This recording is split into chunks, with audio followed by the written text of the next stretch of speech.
یەکەمین دیداری کۆمەڵ لایەن سەنتەری پەرەپێدانی لاوانەوە ڕێکخرا کاتێیدا نووسەر و ڕۆشنبیر مەسعود عەبدولخالق دژایەتی کۆمەڵی بۆ ستەم و نەعەدالەتیەکانی هەرێم بەرز نرخاند و باسی لەوە کرد چی لە ئیسلامیەک بکەم کە دەچێتە پاڵستەمکار لە کاتێکدا ئەوەندەی ئاینی پیرۆزی ئیسلام کێشەی لەگەڵ زوڵم و ستەمە ئەوەندە کێشەی لەگەڵ بێباوەڕیدا نییە.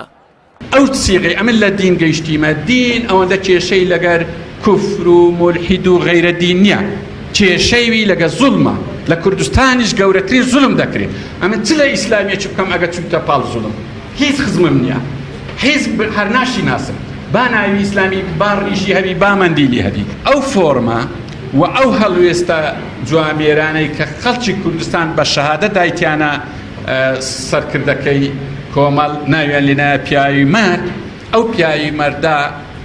بە ملیۆن دۆلار هەیە سەرفی دەکا بەدەستی ناکەوی ئەوە وەختەوەی داهاتیە بەڕاستی بەرجەستە بکرێ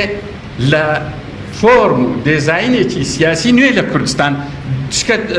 لەسەوەی ڕانەوەستی کۆمەڵی ئیسلامی برامێن تەنها تەمسیلی 115 کوردستان دەکەم ڕازی نەبوون خۆناغی ڕەتکردنەوەی ئەو کودەتا سیاسیە بوو کە باپەی بەڕێوەچوونی دیدارەکە مەسعود عەبدولخالق و هوشیار عەبدوڵڵا سەرنجیان خستە سەر سیاسەت و خەباتی ئێستا و ڕابردووی کۆمەڵی ئیسلامی کاتێیدا هوشیار عەبدوڵڵا باسی لا پێداگری و سازژنەکردنی کۆمەڵ کرد لەسەر هەڵوێستەکان و مانەوەی لا بەرەی خەڵک کە حزبێکە هەڵقوڵاوی شەقامی کوردیە. لە دیدی ئێمەدا کۆمەڵی ئیسلامی هێزێکی سیاسی ئیسلامی ڕەسەنی کوردستانیە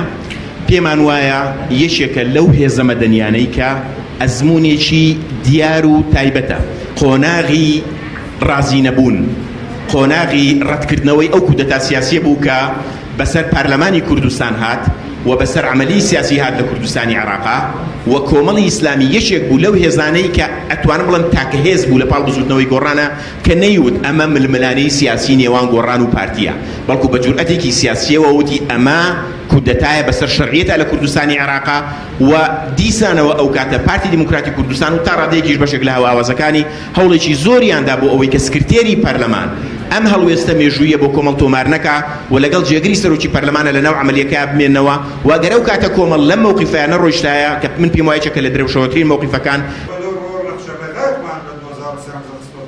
کارگێڕی ئەنجومەنی سیاسی کۆمەڵی ئیسلامی باسی لەوە کرد ئەوان ئەرکی حزب بۆ خزمەتکردن بە خەڵک دەزانن و ئاشکراشی دەکات ئەوە خراپی دۆخی هەرێمەوەی کردووە کۆمەڵی ئیسلامی پێداگری لە هەڵوێستەکانی بکات و دووپاتیشی دەکاتەوە کار و سیاسەتیان لەژێر تیشک و ڕۆشنایی قورانی پیرۆزدایە و لەو پێناوەشدا ئامادەی هەموو باجێکن. ئێمە بەرژەوەندی خەڵکی کوردستان یەکێ لەو خاڵانەیە کە بنیاتی مەوقفی لەسەرەنێ کورتیەکەمە بەرژەوەندی خەڵکی کوردستان لەوەی کەوا مافی خۆیەتی سیستەمێکی حکومڕانی ڕەشید پەیڕۆ بێ لە کوردستانە بۆیە کاتێ کە شکۆی پەرلەمان ئەشکێنرێ ئێمە دژی ڕاوەستین چکە لە بەرژەوەندی خەڵکی کوردستانی نابینین و فعلەن وایشە و یعنی ئێمەش زانین ئێستا کوردستان بەچی دۆخێکە و هەندێک ناوچەی کوردستان لە جیای یاسا سەرۆی سە مافیا سەروەرە سە مافیایە و سەرانەی ساڵانە لە هەندێ بازرگانوانە وەریگیرێ نەک حکومەت دەسەڵاتداران و مافیاکان ساڵانە ئەوە جێی گرتووەتەوە بۆ ئێمە دژی بەخستنی پەرلەمان بووین و دامەزراوەکان دەبێ بۆ خۆیان هەبن و کاری خۆیان بکەن.